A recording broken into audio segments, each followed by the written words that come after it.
Packers fans, welcome into the Green 19 podcast from JS Online and PackersNews.com. I'm Kassidy Hill, joined as always by Tom Silverstein and Ryan Wood, where Spoon and I are coming to you from Ford Field. Ryan back in Green Bay, where Ryan, you're probably in the better place today. This was a dejected locker room after the Packers' fifth straight loss, which they, like we said, fifth straight loss. They've had some losses, but today felt like the final straw maybe for this season. There are still 8 games to play, but sitting here at 3-6, let me just ask you both right off. Ryan, I'll start with you. Is this team done? Is this the time of death on the 2022 Packers? Yes. Spoon, you're next. No, look, I said coming into the game, and I don't think I was the only one. Kenny Clark told me coming into the game, for goodness sakes, this was a must-win game. When you lose a must-win game, your season's done. They're 3-6. It's amazing that there's 8 games left. I mean, it's a lot. But their next 3 is the Cowboys, Titans, and Eagles. They could be staring at 3-9. I don't see them getting better, and the reason I don't see them getting better is not just the record, but it's the fact that they're deficient in areas that they need to not be deficient in order to win games. Spoon? Yeah, they're in a horrible position. Nothing's over until it's over. I've seen, 8-7-1 teams and all kinds of crazy stuff. But I don't really see a path to them getting in the playoffs right now. I mean, that's not really even worth talking about. They got to get a win. Playoffs? Yeah, exactly, Jim Mora. It's like somehow they got to get a win. They got to get Aaron Rodgers playing well. I don't know. If I'm them, I'm starting to think about the future a little bit. You got to see how the next 2 games play out, and then if they're 3-8 after that, then the season's over, and I'd start thinking about some other things. So you're not completely tanking yet? No, I mean, you can't. Stranger things have happened. Mathematically, they're still in it. Well, yeah, they could finish 11-7. I mean, if they won 8 straight, that could happen. It's not going to happen, but it's mathematically possible. So I'm not some kind of soothsayer, but their odds of finishing 500, let alone, making the playoffs are really low. Mm-hmm. Coming into this game, there were some storylines there, and it felt like they were all flipped on their heads. So let's just review. Coming in, the Lions were leading the league in explosive plays on offense, and they were scoring 35 points or more a game at home. And then on defense, they were the 32nd ranked overall defense and scoring defense, and they were in the bottom 10 in rushing and passing as well. Packers defense held this Lions offense to 15 points. And 2 of those came off of a 2-point conversion, off a questionable block call, but so 2 touchdowns. They were held to 2 touchdowns in Ford Field.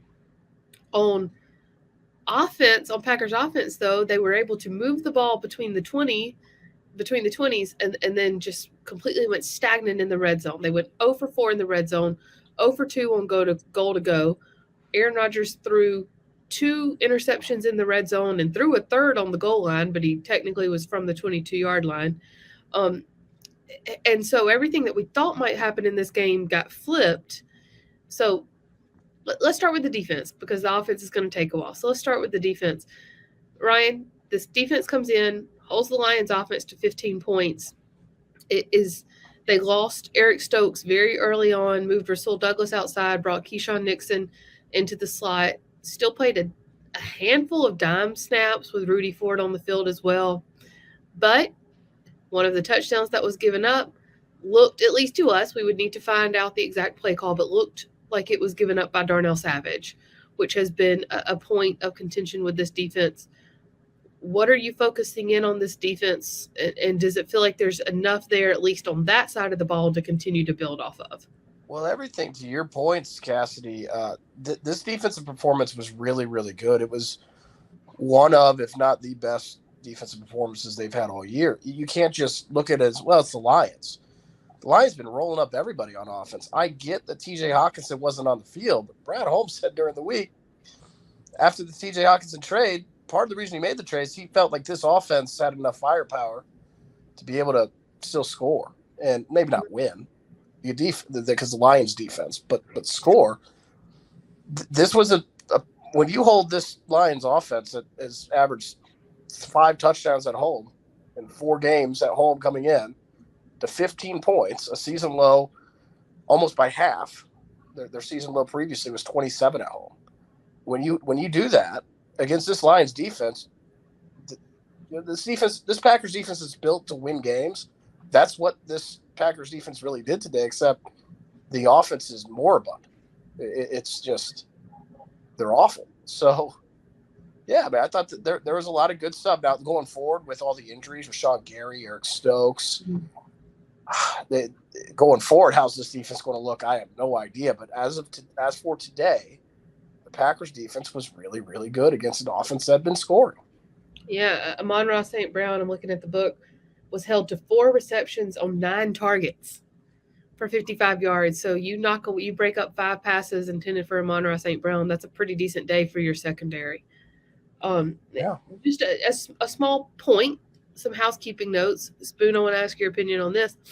This was the first game where Quay Walker was calling the plays. He had the green dot with Devondre Campbell out. Never looked to me like they were out of sync or in the wrong play call. So, I mean, is that a good experience, at least for the rookie? Yeah, I don't know. It was an experience. I mean, calling the plays is, they can simplify that. I don't think it was that big a deal. I would say I think the Lions missed TJ Hawkinson. I think you could see that Jared Goff, he threw some balls that were panic balls that he probably throws to TJ Hawkinson and some of those. I think he's got to get used to playing without him. So I think they benefited from that. DeAndre Swift didn't play all that much. Josh Reynolds, one of their top receivers, didn't play. I think really what the difference for them was when Rashawn Gary went out, because if you look at that late third quarter, early fourth quarter drive, he was out, and he was playing really good run defense throughout that. He was really physical. Mm-hmm. I mean, he was sticking his nose in there, and they just kept running it. And that's where I think they really missed him. I think the game could have been a little bit different if he hadn't gotten hurt. Yeah, that final possession that the Lions had, they held the ball for a little over 4.5 minutes, 9 plays, and a lot of that was rushing. 13, I think, for that touchdown. It was 13 plays, 70 yards. I was looking at the next drive where they were burning clock. The touchdown, and they ran 8 of the 13 times during that drive, and so yeah, that hurt them, along with a bunch of dumb penalties too. 4th down stand, right? On the 4th and 3. No, that was the next. So we're talking about 2 drives. The 4th and 3 was on the last drive. I'm not counting the kneel down. I was really curious about that, especially with, like, to Spoon's point, not having Rashawn Gary on the field. I was really curious.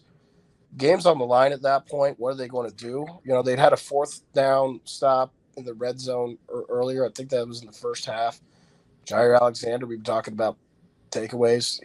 He flipped the field, gave the offense a chance to score. I was really curious about that 4th down. That's when all the marbles are on the table. I mean, that's you got to go win a game, and they did. So I felt like, was it a perfect game? No. This was not 27 up down. But short of that, I felt like every time they were called upon, they were there. Talking about the defense? Yeah, the Packers defense. Yeah, and I that last 4th down stop that's huge. That's what you got to go do. if you're going to be a great, you have to make the plays in those moments, especially with an offense that can't stay above water, and they did. That was a very dumb call on Campbell's part. I have no idea what he was doing. He got really lucky that they didn't score because his butt would have been under so much fire if they had lost because of that. Yeah. Not smart. Because it was at midfield, correct? If I'm remembering correctly. 43-yard line, I think. Yeah. It was around. Line. Yeah. Speaking of coaching, can I get you guys' opinion? So you were there. I'm just curious what you think. But the impression I got was that I don't know how well Matt LaFleur knows his football team, and I don't mean like the running, passing. I don't mean that. I mean, you could point to that for sure. But, and I get that the Lions defense is terrible, but if you're a team that is supposed to win with great defense, that means you need points. And this was a 15-9 game. They go for it on 4th down twice, 4th and goal.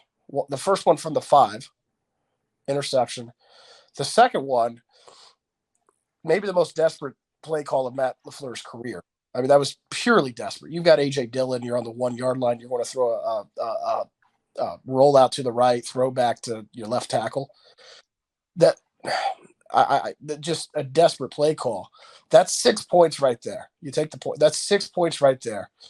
And then I thought the fact that he went for the 2-point conversion in the third quarter, that was asking to backfire. You got to trust your defense. I understand it's 8-7. You got to trust your defense to hold the water. There's so much. There's 20 minutes left in the game. There's so much time left. I understand that you're thinking the Lions are going to score points and they're going to give up points. But when I asked Matt LaFleur this week, why have the Lions been able to stop nobody on defense? He said, well, we haven't scored points either. You know that you're struggling for points. You have points. Matt LaFleur left 7 points on the table today in a 6-point loss. The 4th down where they went for it early in the game, when they could have gone for the field goal, when it was clear that they were going to go for it, and they're running back out on the field, I looked at our colleague Pete Doherty and I was like, would you go for it right here? Or would you not take the points? And he was like, normally I would say go for it, but with this offense, take the points. Yeah.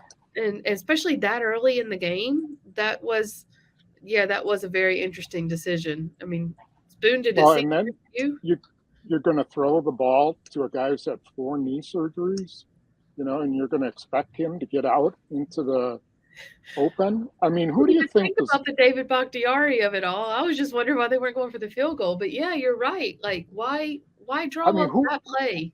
Let me ask you a question. I can even make it multiple choice if you want. I like multiple choice. Who do you think designed that play? I get 3 guesses and the first 2 don't count. Okay. Aaron Rodgers.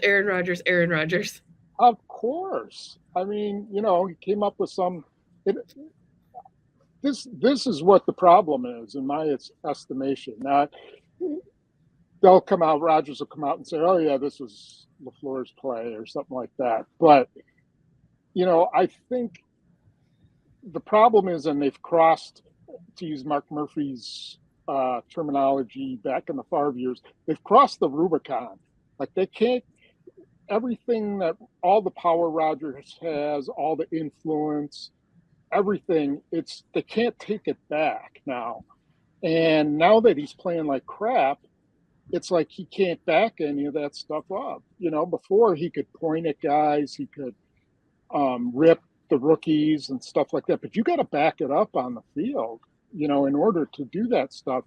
And he didn't today. Today he was awful. I mean, some of those throws, and the throw to Bakhtiari, it might have worked if he had made a decent throw, but that's just a dumb play. I don't get that one. Why can't you throw that to Robert Tonyan? And I asked Lazard. A.J. Dillon. Yeah, I mean, I asked Lazard. Alan Lazard's streaking across the back of the end zone. Should they have thrown it to you there? And he said, yeah. He said, I want it all the time. You asked Lazard that? Yeah. No, he said, I want it every down. but I want it in the clutch situations. And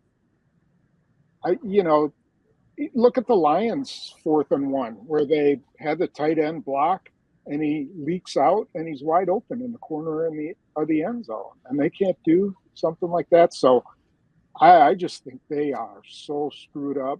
I think there's just like a disconnect between Rodgers and LaFleur. I think there's disconnect between LaFleur and the whole team.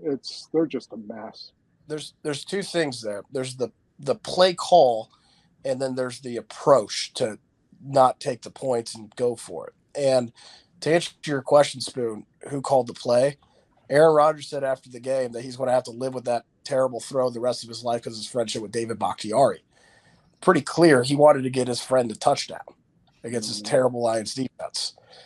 But that's a play Matt LaFleur should have never allowed to leave the sideline or leave the playbook. But this is not all gas, no break with this Packers offense. I get that the past 3 years, especially the past 2 years, that's been Matt LaFleur's mantra: all gas, no break. And almost always, I especially the last few years, okay, this is a really good offense. The odds at times, the analytics say it's good to go for 7 over 3. But this is not all gas, no break. This is, can they please score some dang points? Trying to get to a gas station on a wing and a prayer. Yeah, like they need to actually score. However you can get points, get some dang points. It's just to not have that understanding of what your offense is and isn't, the approach, leaving those 6 points on the field, and then you don't go for 2 with 20 minutes to go in the game. That's 7-point game. I want to read y'all a quote that Mercedes Lewis had in the locker room after the game. If we came on and executed to the best of our ability as a team and you just fall short because the other team made more plays, you can live with that. But if you come out and leave points on the field and the opportunity squander, I don't know what else you can say about that. This league is unforgiving and it'll humble you quick. The margin of error is small. Today, we didn't make enough plays. We continue to beat ourselves. So does that kind of go back to your point, Ryan, that they're beating themselves because they don't know themselves? And I know that this was an offense that knew they were going to have to try to find an identity this year, but it seems like they've regressed. I think this season's over because they're talent deficient. They've got a glaring problem that they just passed at the trade deadline, that it's not getting better. There's no juice in the passing game. Because of that reason, I don't see them turning this around. I'll eat my hat if they actually finish 11-7.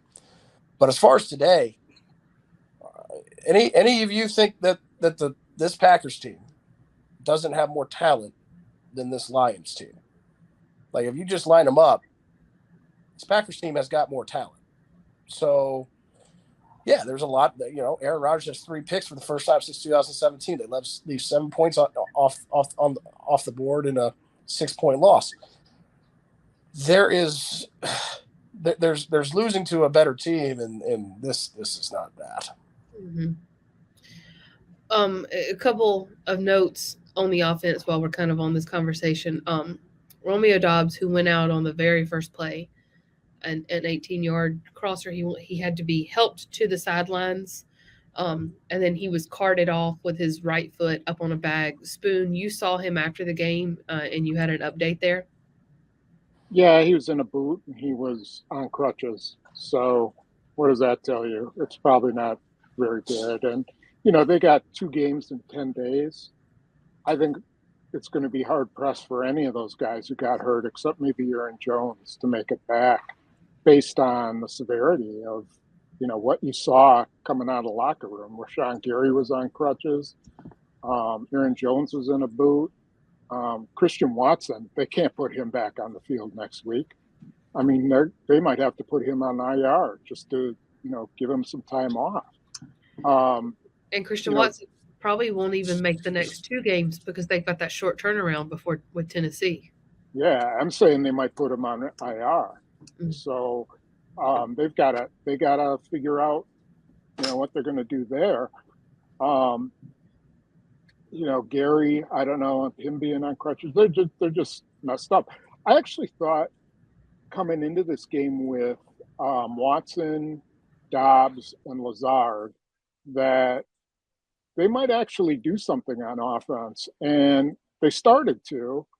And then as soon as Dobbs went out, that left them with just Lazard. And Rodgers is not throwing the ball to Sammy Watkins. Sometimes I can see why. He doesn't seem to know where he's supposed to be all the time.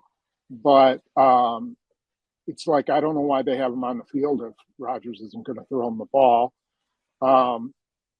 And Toure, they got to keep working him in there. I mean, if you'd thrown him in with Dobbs, Watson, and Lazard, I think they could have had a pretty good day today. But that would have been with Rodgers being able to actually hit a target too. Speaking of Sammy Watkins, I talked to him after the game about that last play because it looked like it was intended for him. And he said, I know what he told me. I don't know what he told the other guys. We'll have to go back and look. I don't know if it was supposed to come to me. You would think you would know that. But he said it was a mishap, miscommunication, called it a bunch of things, and then said, to your point about Romeo Dobbs going out, he said with Romeo out, with Christian out, he said everything was just sort of up in the air, and it was on the fly. And he said guys were playing out of position, and they were switching positions, and they were moving guys around. But as our colleague Pete Doherty said on our Facebook Live, he said in the past when that has happened, Rodgers has been able to put the team on his back, and that's not what happened today. In fact, he put them in stress at times. Spoon, do you think, with what you've seen, that there's enough there with the receivers to still sort of put together a serviceable passing game? I mean, if let's even say this next week, Dobbs is out, Watson is out, you'll have Lazard, you'll have Watkins. When does Randall Cobb come back? I'm doing math in my head. Might be eligible. I forgot. I was figuring it out the other day. I think he might be eligible for the Dallas game, but he hasn't practiced. So right. he was out here running. He's out there doing warm-ups today. Warm-ups, yeah. Mm-hmm. But he's eligible on Saturday is what I believe. Because he went on IR on a Saturday. And I don't know if he would get any practice time. And then it feels like they've kind of found something with Samori Toure. And I know part of that is because they've had to.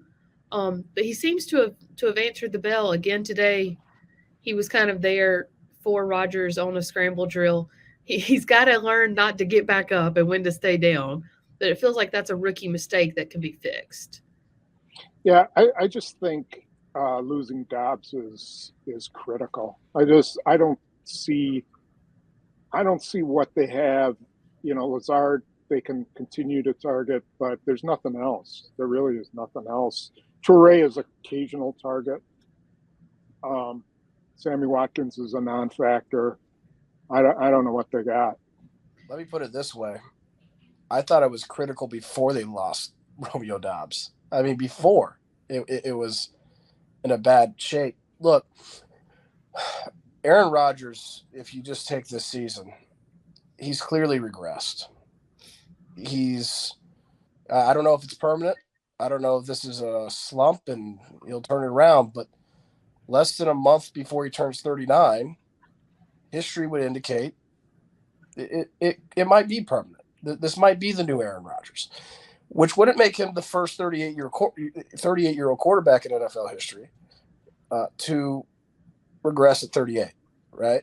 You guys remember in the offseason, we talked about the end of John Elway's career and how the Broncos loaded up around him. When they went back-to-back Super Bowls, it wasn't John Elway playing like John Elway. It was Terrell Davis. It was Rod Smith and Ed McCaffrey. It was Shannon Sharp. They were loaded around John Elway. So I'm not saying that, I wrote this last week in Buffalo. Aaron Rodgers playing like Aaron Rodgers is how they need to get out of this because he's not.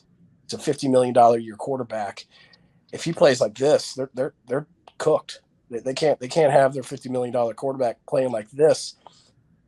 But I see a major failing. And Spoon, you made the point that it's not just a trade deadline thing during the week. It's years in the making.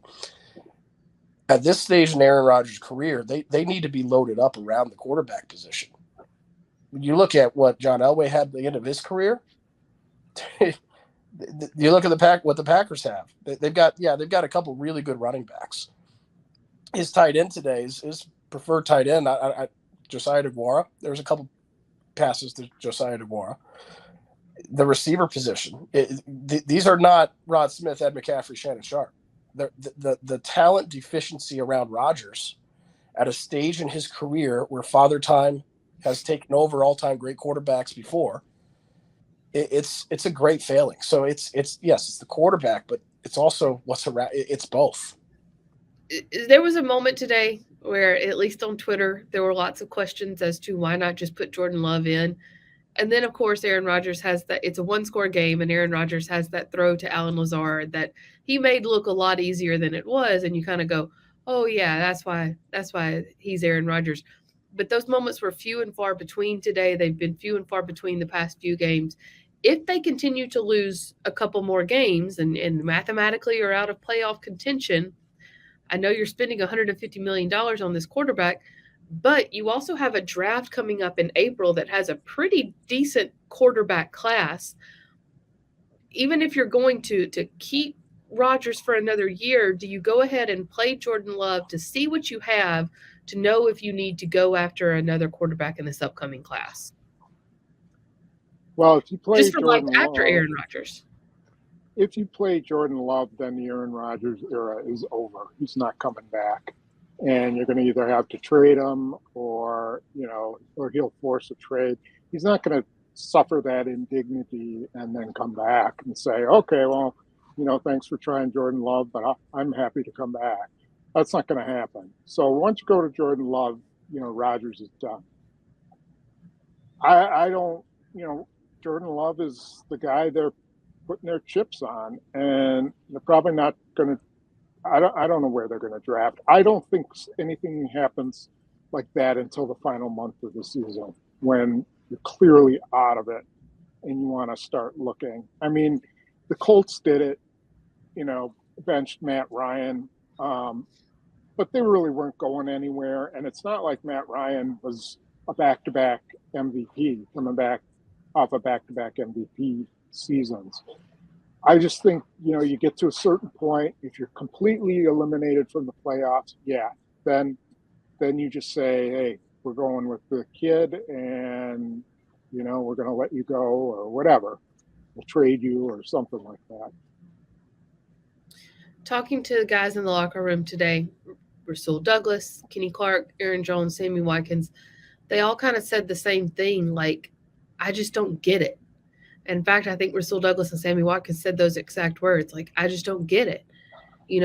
Everything, and Ryan, I understand your point that, they haven't surrounded Rodgers with necessarily what he needs, but in theory, they have the pieces in place to make this a winning team, and it's just not. Spoon, I know you said earlier that you feel like there's disconnect between LaFleur and Rodgers. Is that affecting this whole offense and just kind of making it broken? Well, I think it affects the whole team. So if one guy can, make comments and rip people and say guys need to come in and out of the lineup, he's got to back it up. As I said earlier, you got to go out there. Now you've got these guys who are like, okay, I thought we were a team and we're preaching team, and you want to bench everybody, but you can't back this up. And then I think LaFleur looks weak because it just seems like Rodgers is running the team. And this is an organizational issue. This is, bowing down to him during the year that he sat out, or the offseason he sat out, giving him the massive contract instead of doing something bold, letting him have the whole offseason off, letting him be involved in personnel, letting him hire the quarterback's coach, essentially. what else? I mean, he is running the organization, and until that changes, until they take it back, I just think they're really kind of in a free fall. Yeah, and I don't know how we can say after 9 games that in theory they have the pieces to be a winning team. I think in theory this offseason, when we looked at how this team might set up, they in theory had the pieces, but we've been saying it for weeks. Their lack of punch in the receiving game, you can't win like that in this league. They got one proven NFL productive receiver, and that's Allen Lazard. After that, they've got some rookies that can't stay healthy or are in roles that are really over accelerating their development. And what Aaron Rodgers has been saying the past couple of weeks about needing to throw the ball down the field, this team can't do that. So I'm not saying that that's the answer, that they cannot win by airing it out. That's proven. They have to run the ball. But they can't win by no team in this league can win with just a run game. In this league, you have to have talent and production in the receiving core with how this league is designed, tailoring. It's a quarterback league. It's a passing league. If you can't throw the ball a little, and this team really it can't throw the ball a little. If you can't throw the ball a little down the field, you're not winning games at a high rate. So that glaring deficiency that they have, to me, they don't have the pieces to be a winning team right now. They don't. You've got to have receiving proven talent, and they're missing that in a big way. Well, they averaged 12.7 yards a catch today. They had 25, 47, 32, 19, 18, 18, 15, 17. So I would say they got the ball down the field okay today. I would say they just couldn't finish. NFL. Yeah, I'm talking all 9 games. Yeah, they got a couple plays in the passing game against the Lions. And but you're saying that you have to do that to win, and they did that today. They rolled up a crap load of yards. Their defense played well, and it didn't make a difference. And we talked about it's a lot. Not. I agree. You got to have guys who can catch the ball, and got to have guys, but there's other ways to win games, and 15, 18-yard completions aren't bad.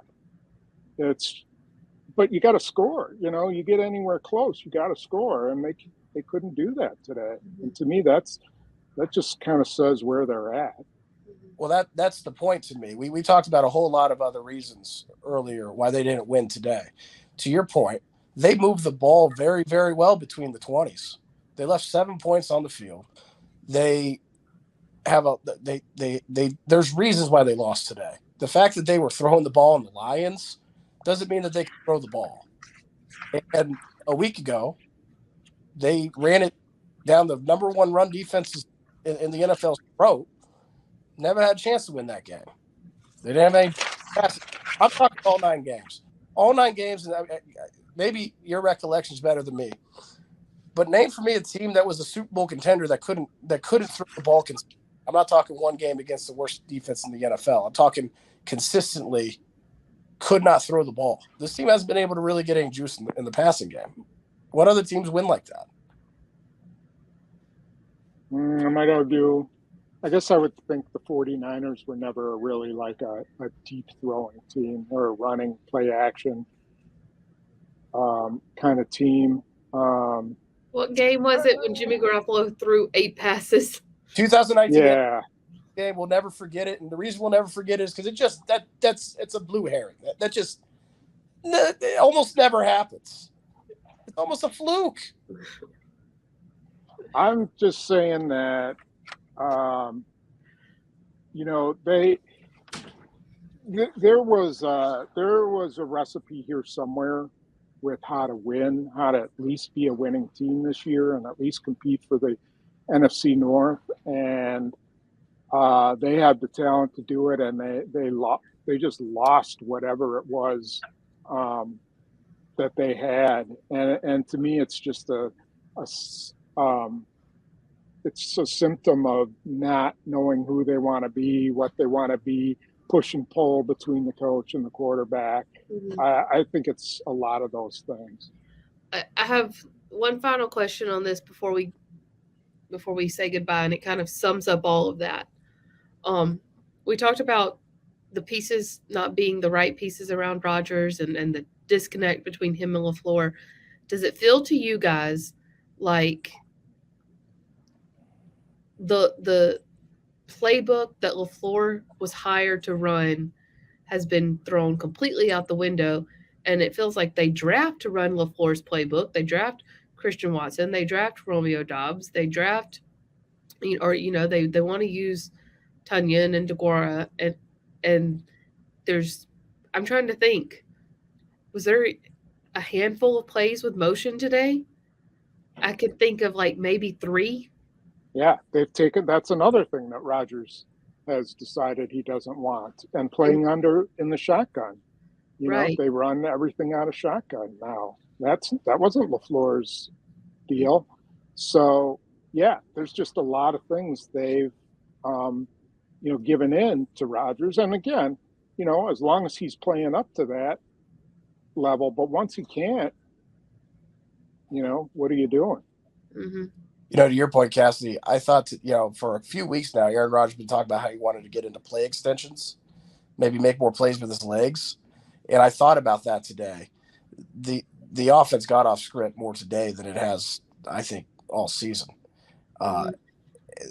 But that also, if anyone that lived through 2018, when you start seeing that, it can be a sign of a broken offense. So, yeah, careful what you wish for. But to your point, have they gotten away from there? I think, today with the extensions, with Rodgers being their leading rusher, right, as he after the game, he never wants to be their leading rusher.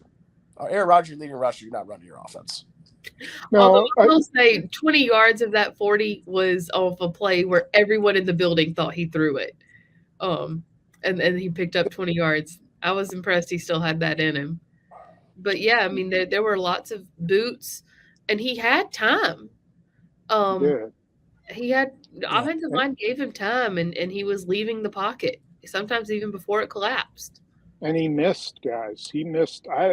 There was one play where Tunyon and I think it was Lazard crossed. I know exactly what you're talking about. And they were both wide open down the middle, and he missed them both. What about that Torrey throw? That Torrey throw live? What the deep shot down the middle? Did that look as underthrown live as it did on TV? Yes. Yes. Now it was a tough throw, wasn't he? He was kind of rolling to his right and scrambling, right? Here I have the breakdown of what happened.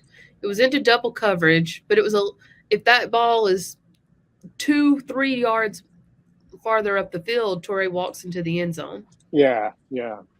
I tweeted the ball should be and where it was. It was a really great route by Torrey too. He open, and the ball was just, you can't miss this throw by that much.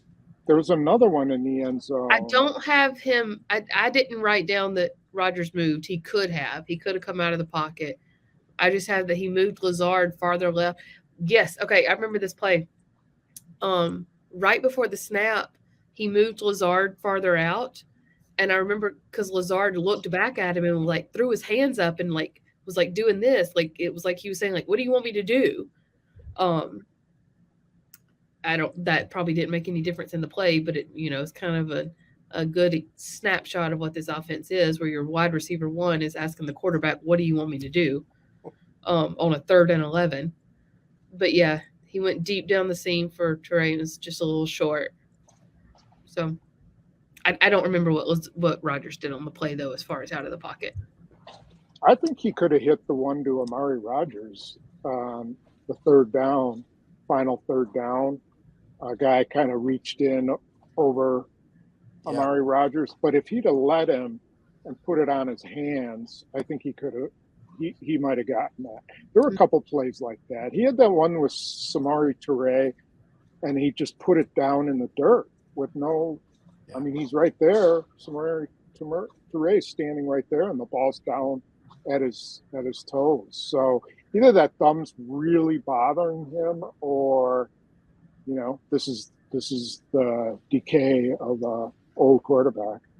After that play in the dirt, Torrey, he's pretty even killed, and we saw him get really, really frustrated, and he slapped the ground, and he was upset. He probably thought it was his fault, but yeah, it did look a little short. The replay angle of Rodgers sure looked to me like he was saying, "Come back to the ball." It sure looked like, but I'll tell you this: watching the play, and I only saw it on TV, so tell me but watching the play, looked like he ran a good route, a good reaction play, and he was open. Make the throw. Mm-hmm. Yeah. And what was he mad at in, was it second quarter, where I can't remember the play, but he went to the bench and he was yelling like crazy, and I can't remember, he missed.